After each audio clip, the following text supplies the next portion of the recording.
Bonjour, je suis heureux de vous proposer ce nouveau temps méditatif, un temps à part pour accueillir une parole venue d'ailleurs, pour qu'elle parle ici et maintenant.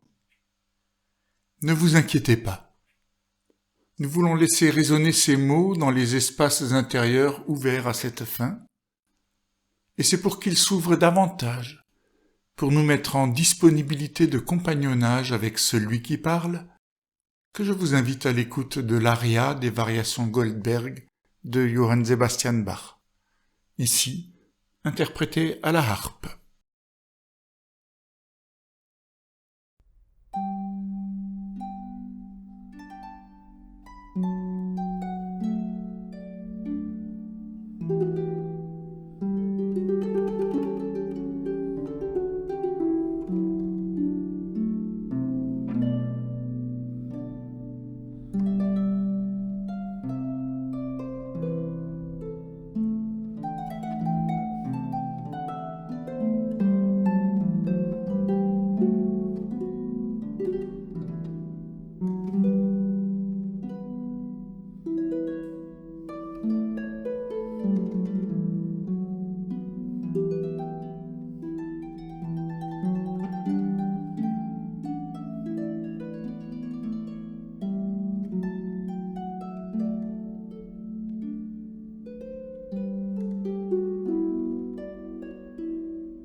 Jésus dit : ne vous inquiétez pas au sujet de la nourriture et de la boisson dont vous avez besoin pour vivre, ou au sujet des vêtements dont vous avez besoin pour votre corps.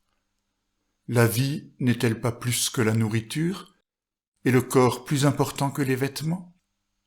Regardez les oiseaux du ciel, ils ne sèment ni ne moissonnent, ils ne ramassent pas de récolte dans des greniers, et votre Père qui est au ciel les nourrit. Ne valez-vous pas beaucoup plus que les oiseaux ? Qui d'entre vous parvient par ses soucis à prolonger un peu la durée de sa vie ? Et pourquoi vous inquiétez-vous au sujet des vêtements ? Observez comment poussent les fleurs des champs. Elles ne travaillent pas, elles ne se tissent pas de vêtements. Pourtant, je vous l'affirme, même Salomon, avec toute sa richesse, n'a pas eu de vêtements aussi beaux qu'une seule de ces fleurs des champs. Si Dieu habille ainsi l'herbe qui est dans les champs aujourd'hui et qui demain sera jetée au feu, ne vous habillera-t-il pas à bien plus forte raison vous-même ?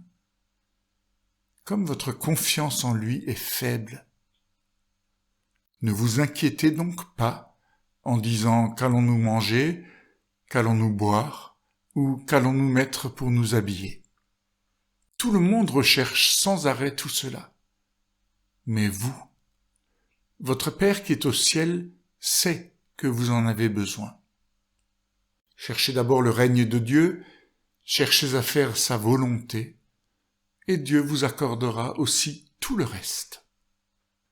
Ne vous inquiétez donc pas du lendemain, car le lendemain s'inquiétera de lui-même. À chaque jour suffit sa peine.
Ne vous inquiétez pas.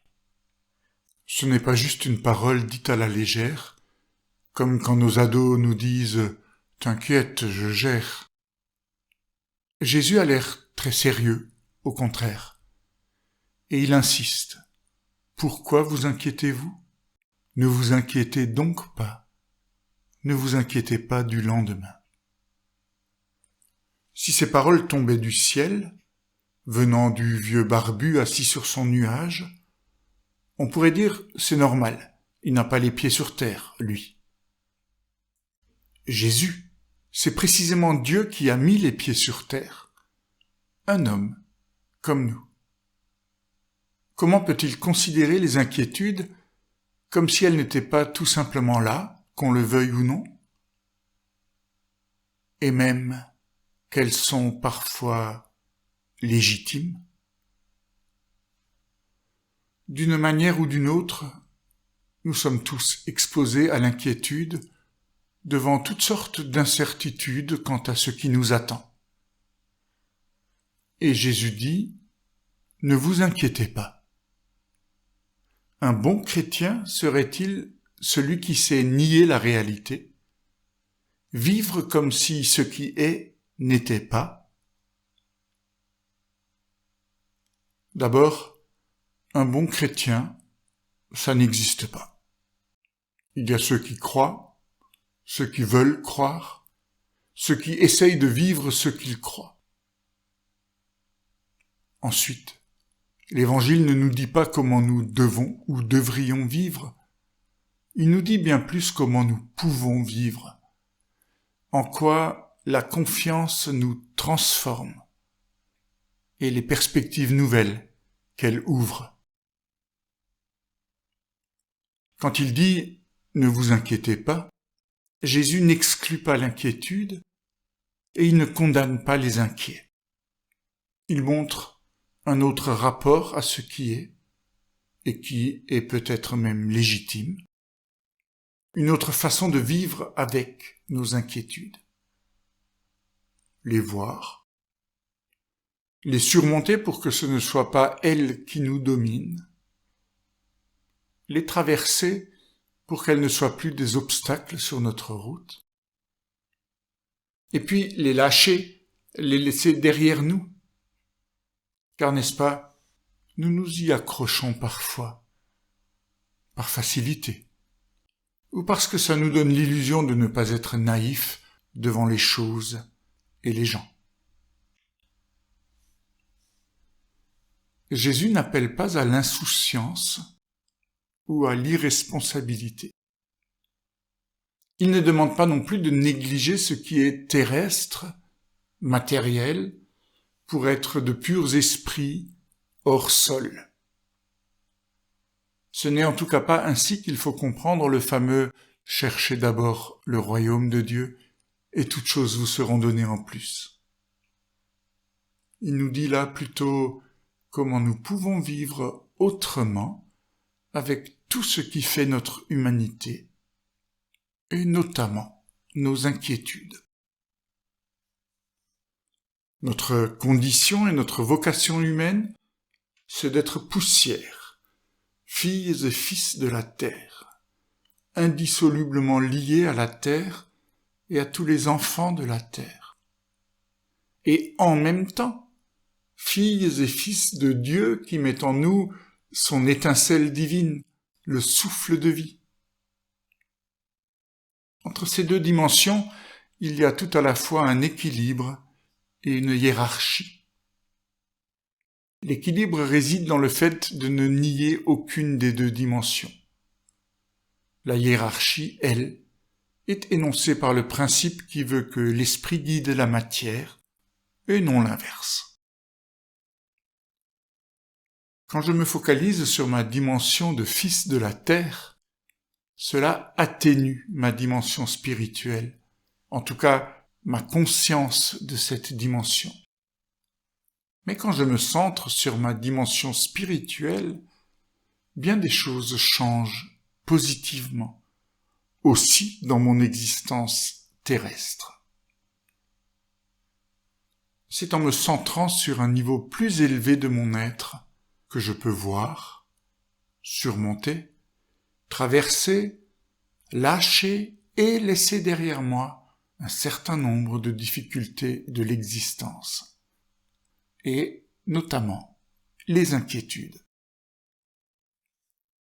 Nous réagissons souvent de manière mécanique, parce que nous voudrions que les choses soient autrement qu'elles sont. Mais ainsi, nous entretenons la chose, nous la renforçons en lui donnant pouvoir sur nous. L'alternative, c'est la responsabilité consciente. Je sais ce que je veux. Je décide de ce que je fais. Et je le fais. Bien sûr que nous ne maîtriserons jamais tout, mais c'est ainsi, peut-être ainsi seulement, que de prisonniers de nous-mêmes, nous devenons libres et donc responsables. De nous-mêmes, de tous nos semblables et du tout auquel nous sommes indissolublement liés. Nous ne sommes pas des êtres humains qui font une expérience spirituelle, disait Pierre Teilhard de Chardin. Nous sommes des êtres spirituels qui font une expérience humaine. C'est en tout cas la vie qu'il nous est donné de choisir.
Ne vous inquiétez pas.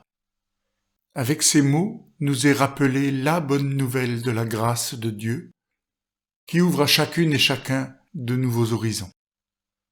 Ne t'inquiète pas, quelle variation sur cette ère vas-tu inventer, incarner, interpréter? La réponse t'appartient. Ne t'inquiète pas, tu es libre de tout, mélodie et harmonie, tempo et couleur sonore. Libre et responsable. Mais surtout, ne t'inquiète pas.